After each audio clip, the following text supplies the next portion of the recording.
What's up, everybody? Today we're talking about the jaw and the tongue. But before we do that, we need to understand exactly what function these things have. The jaw and the tongue are two of four primary articulators when it comes to singing. Articulation for singing is the way that the sounds we make are shaped into recognizable words. Remember, other instruments don't have to create text. So for us, we need to be able to shape these sounds into words, and to do that, we need our articulators. There are actually 5 articulators that are extremely important for when we sing and speak words. They are the tongue, the jaw, the soft palate, the lips, and the teeth. There's a really important reason, though, that when it comes to singing, we don't really focus on the teeth. And the reason is that we can't change them. Of course, you can get orthodontic work to slowly change the shape of your teeth over time, but we can't change the shape of our teeth when we're singing. All of the other articulators we can change in order to create the sound that we want. Imagine if your teeth moved every time you said a word. That would be gross. So first, let's talk about the tongue. The tongue is possibly the most important articulator. We use the tongue to say almost every vowel and consonant there is. You can see on this diagram how big the tongue actually is with respect to your mouth. The front part of the tongue is loose and it can move, but the back part of the tongue is fixed at the base of the jaw. The muscles of the back of the tongue sit on top of the larynx where the vocal folds are, and so what we do with the tongue actually really affects our sound. Let's use Christina Aguilera as an example. Christina Aguilera has a very distinct sound that most people might not know is mostly due to the way that she uses her tongue. Watch this clip and pay attention to her tongue position.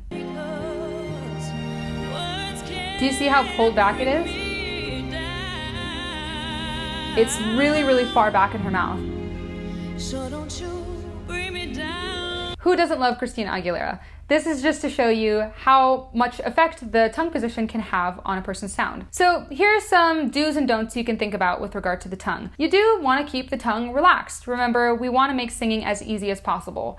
For most people, in most styles, we want the tongue to rest gently behind the bottom front teeth. Of course, the tongue has to move when we make different consonant sounds, but ultimately we want it to end up back in that same resting position. So do this, say ta, ta, ta. What you want to feel is that your tongue lifts for the T, and then when you say ta, it rests back kind of on that lower ridge, relaxed position. Usually, we don't want to pull the tongue back into the throat. This can often make singing uncomfortable and can make words hard to distinguish. The temptation to do this is strongest on the vowels ah and o because of the way that the tongue makes them. We usually don't want to push the back of the tongue down. You sound like Kermit the Frog! And we also don't want to push the tongue forward or tense it anyway, so make sure that it's not pushing against the front teeth, it's just relaxed. One of the best pieces of advice I've gotten from a teacher is to think about singing as if there were a line dividing the front and the back half of the face.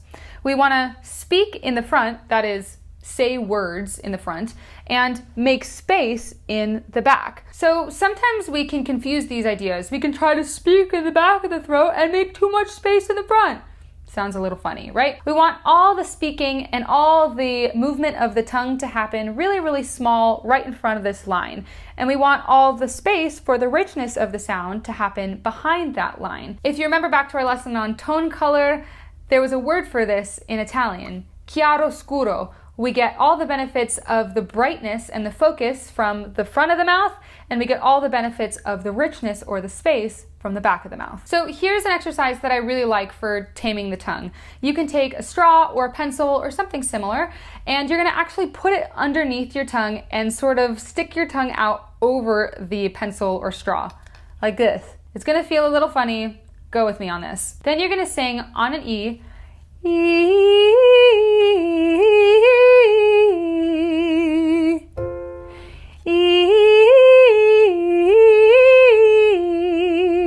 You can do that throughout your range, and it's a really great exercise to help the tongue relax and sort of get out of our way. Let's talk about the jaw. You can see that the jaw muscles sort of wrap around the whole jaw area and even extend all the way up to past where your temples are. We use the muscles of the jaw a lot to chew, to swallow, to talk, to sing, and because the muscles are in use so much, a lot of tension can develop in the jaw area. Now, as you're probably starting to figure out, these muscles of the jaw, the throat, the tongue, they are really close to each other, and some of them even connect. So when the jaw is tense, a lot of the times the tongue is tense, or the throat is tense, or the larynx is tense. And so you can see how important it is to learn to relax all of these different muscle groups so that singing is as free and easy as possible. As we touched on a little bit in the resonance lesson, certain vowels need more space than others.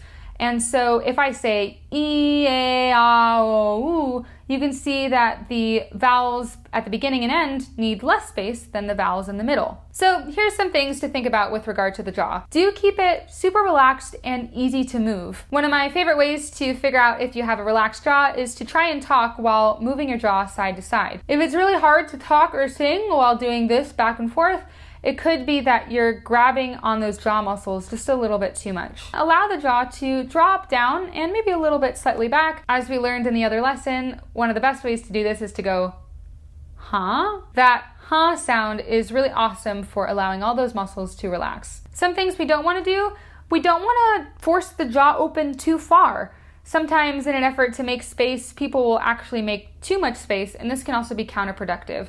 Make sure, once again, that everything feels easy and relaxed. On the opposite extreme, we don't want to keep the jaw stuck in one position. The jaw should be allowed to open and close freely, just not excessively. We don't want to push the jaw forward at all, and once again, we don't want to grab, tense, or lock the jaw in any way. One last thing I want to mention is that the jaw can open and close sort of in two different places.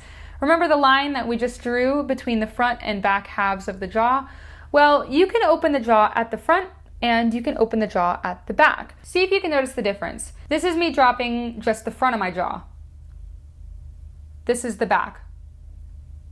We generally need these two sensations to operate together. Too much space in the front can actually cause some tightness in the back, where the front opens but the back is closed. So we need a combination of that opening in the front but also an opening in the back as well. Try dropping just the front of the jaw, allowing the back of the jaw to stay relatively closed, and say, ya, ya, ya. You can feel that there is probably a lot of movement in the front, and the back might feel a little bit tight. Now, see if you can drop the back of the jaw and do the same thing. Ya, ya, ya. Do you hear how much more space there is in the sound? You probably feel more space back there too. Which sound was brighter? Which sound was darker? The first one should have been a brighter sound. More focus in the front, less space in the back. The second one should have been a darker sound.